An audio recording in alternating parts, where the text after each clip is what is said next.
مكان وإنسانا على إنسان ونشهد أن لا إله إلا الله وحده لا شريك له ونشهد أن سيدنا وسندنا ومولانا وأولانا محمدا عبده ورسوله أرسله بالحق بشيرا ونذيرا وداعيا إلى الله بإذنه وسراجا منيرا إن الله وملائكته يصلون على النبي يا أيها الذين آمنوا صلوا عليه وسلموا تسليما محبت الشتم درود إبراهيم فاتكري اللهم صل على محمد وعلى آل محمد كما صليت على إبراهيم وعلى آل إبراهيم إنك حميد مجيد اللهم بارك على محمد وعلى آل محمد كما باركت على إبراهيم وعلى آل إبراهيم إنك حميد مجيد إلهي دکھا دے مجھے دیار مدینہ الہی دکھا دے مجھے غبار مدینہ بلغ العلا بکمالہ کشف الدجا بجمالہ حسنت جمیع خصالہ صلو علیہ وآلہ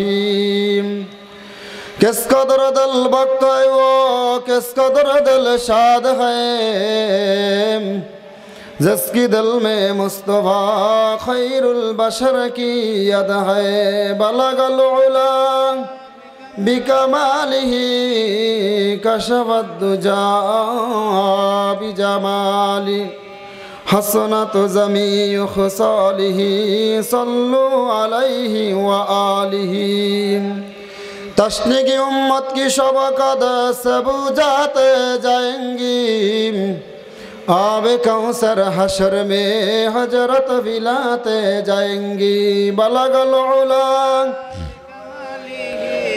کشف الدجا بجمالہ حسنت جمیع خصالہ صلو علیہ وآلہ أما بعد فأعوذ بالله من الشيطان الرجيم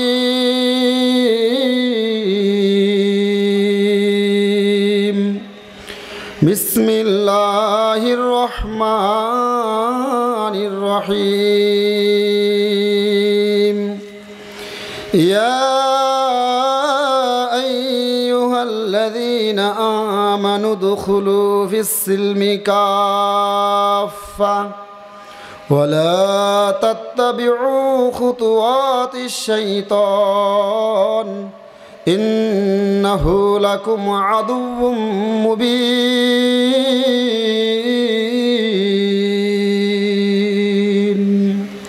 صدق الله المولانا العظيم وصدق رسوله النبي الكريم ونحن على ذلك من الشاهدين والشاكرين والذاكرين আলহামদুলিল্লাহি রাব্বিল আলামিন।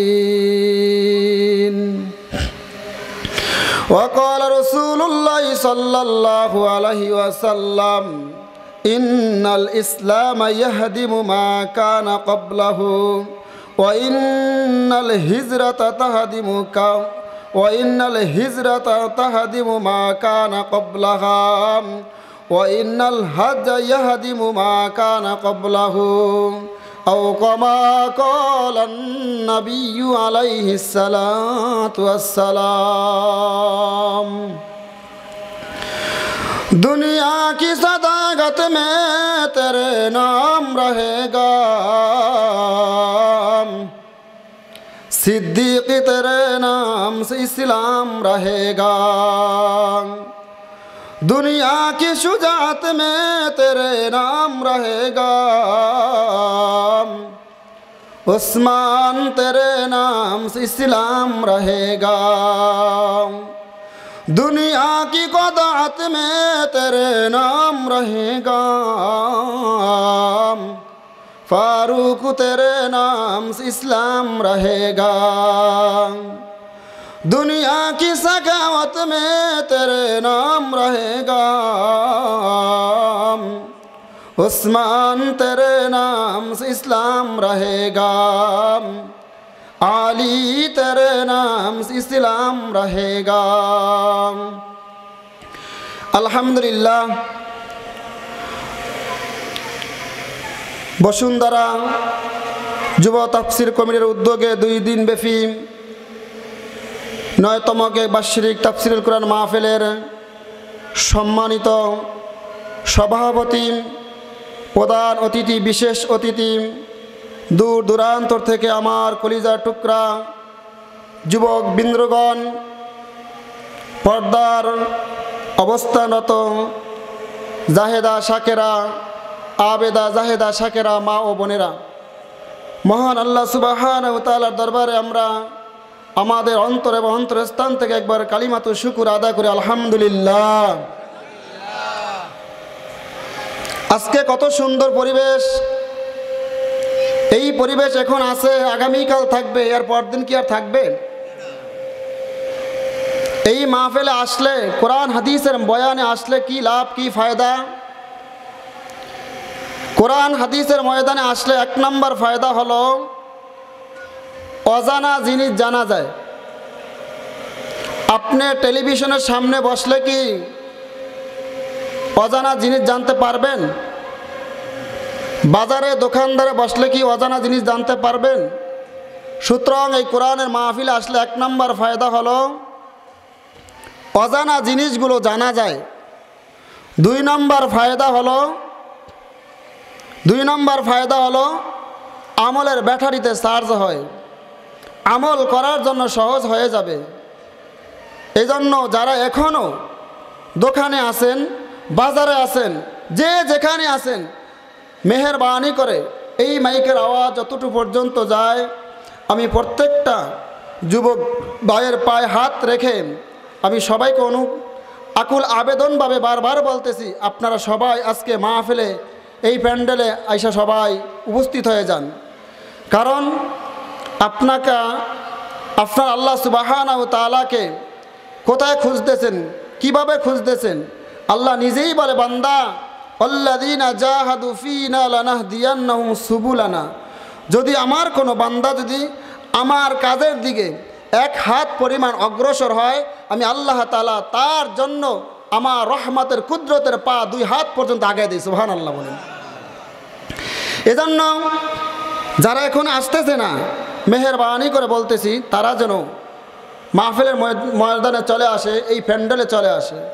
কারণ এই মাহফিলে আসলে আপনাদের কি ফায়দা? আরেকটা ফায়দা হলো, আপনি যখন আখিরি মুনাজাত করে বাড়ি যাবেন, আল্লাহ তাআলা আপনার আমল নামার সমস্ত গুনাহগুলো মাফ করে দিবেন। সুবহানাল্লাহ বলবেন না?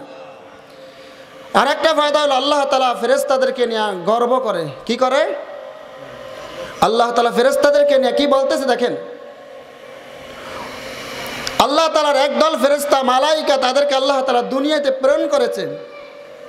তারা আসমান থেকে আইসা জমিনের এই মাহফিলের চতুর্দিকে